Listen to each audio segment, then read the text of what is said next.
नमस्कार दोस्तों। एक पर्सन बहुत सारे व्यक्तियों की विडंबना बना हुआ है कि पुनर्जन्म क्या है और हमें पुनर्जन्म की स्मृतियाँ याद क्यों नहीं रहती है। श्रीमद् भागवत गीता के अनुसार जो भी इस विषय में बताया गया है वह हम सब आपके समक्ष प्रस्तुत करेंगे। कृपया वीडियो को लाइक करे हुए हमारे चैनल ज्ञान 007 को सब्सक्राइब अवश्य करें। अधिक समय न लेते हुए प्रारंभ करते हैं। पुनर्जन्म से जुड़ा यह रहस्य अधिक रोचक लगता है, उतना ही रहस्यमय भी है। अगर किसी व्यक्ति से यह पूछा जाए कि क्या उसे उसका पिछला जन्म याद है तो अधिकतर व्यक्तियों का उत्तर ना ही होगा। परंतु हमारे धर्मशास्त्रों व पुराणों में यह स्पष्ट रूप से वर्णित किया गया है कि पुनर्जन्म का अर्थ है जीवात्मा एक शरीर को छोड़कर दूसरा नया जन्म लेती है। महाभारत युद्ध के दौरान भगवान श्री कृष्ण अर्जुन से कहते हैं कि हे कुंती नंदन, तेरे और मेरे कई जन्म हो चुके हैं। बस अंतर यह है कि मुझे मेरे सारे जन्म याद है लेकिन तुम्हें नहीं। तुम्हें कुछ याद न होने के कारण तुम्हारे लिए यह संसार नया है और तुम फिर से यह आस लगा कर बैठे हो। इसका भावार्थ है कि जैसे मनुष्य पुराने वस्त्र त्याग कर नए वस्त्र धारण करता है, वैसे जीवात्मा पुराने शरीर को त्याग कर नया शरीर प्राप्त करती है। हमारा यह शरीर 5 तत्वों से मिलकर बना होता है: आकाश, वायु, अग्नि, जल, धरती। शरीर जब नष्ट होता है तो उसके भीतर से आकाश में लीन हो जाता है, वायु में समा जाती है, अग्नि में, जल में समा जाता है। अंत में बच जाती है केवल राख, जो धरती का हिस्सा है। इसके बाद जो कुछ भी बचा है वह केवल आत्मा है। आत्मा कभी नहीं मरती है। सनातन संस्कृति के अनुसार मनुष्य का मूल स्वरूप आत्मा है।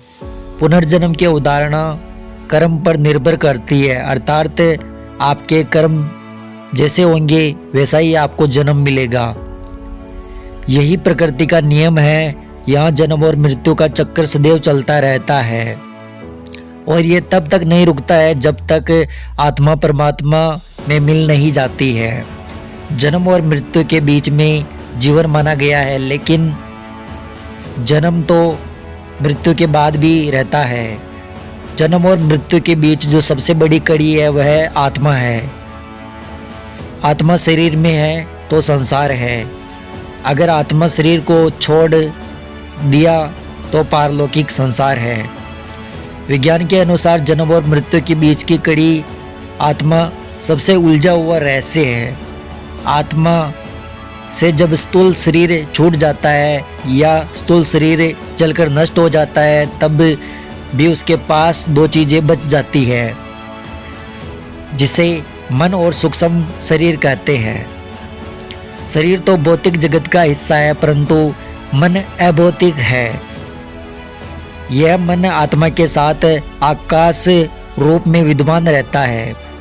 इस मन में उसकी बुद्धि, सभी स्मृतियां और अनुभव संरक्षित रहते हैं। मृत्यु के बाद आत्मा सूक्ष्म शरीर को छोड़कर अगले नए जन्म की प्रतीक्षा करती है। इस प्रतीक्षा में कुछ आत्मा तो भूत बनकर भटकती है, कुछ गहरी निद्रा की अवस्था में रहती है, कुछ पितरलोक में चली जाती है और कुछ देवलोक में।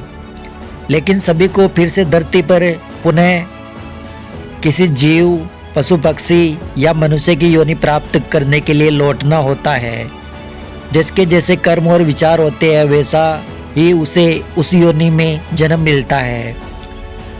जन्म, मृत्यु और फिर से जन्म, यह चक्र चलता रहता है जब तक कि आत्मा मोक्ष प्राप्त ना कर ले। कर्म और पुनर्जन्म एक दूसरे से जुड़े हुए हैं। कर्मों के फल भोगने के लिए पुनर्जन्म होता है तथा पुनर्जन्म के कारण फिर से नए कर्म करने का अवसर मिलता है। आपको यह भी जानना चाहिए कि आत्मा मृत्यु के बाद नया जन्म नहीं लेती है। कुछ वर्षों तक जब अनुकूल स्थिति होती है तब आत्मा नया शरीर धारण करती है।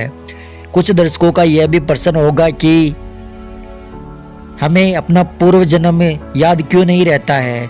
इस विषय में पुराणों में स्पष्ट वर्णित किया गया है कि जब शिशु माँ के गर्भ में रहता है तब तक उसे पिछला जन्म याद रहता है, परंतु गर्भ में होने वाली पीड़ा व दुख से शिशु अत्यंत भयभीत हो जाता है और उसकी पिछली सारी स्मृतियाँ व याद नष्ट हो जाती है। माता के गर्भ से अलग होते समय पीड़ा से शिशु पूर्ण रूप से ज्ञान रहित हो जाता है और वह इस संसार में मोह में आकर जोर जोर से रोने लगता है। इसके अतिरिक्त जीवात्मा की स्मृतियाँ नष्ट करने के लिए दाग संस्कार के समय कपाल क्रिया की जाती है। इस क्रिया के अंतर्गत मृतक के कपाल यानी सर पर बांस के डंडे से जोर से मारा जाता है। इससे वह अपनी सभी स्मृतियों को भूलकर मोह त्याग कर अपने आगे की यात्रा को सुखमय बनाता है। आज के लिए केवल इतना ही। इससे आगे की जानकारी प्राप्त करने के लिए आप हमारे भाग 6 को अवश्य देखें और जानने से पहले हमारे चैनल को सब्सक्राइब करें और कमेंट में लिखें जय श्री कृष्ण।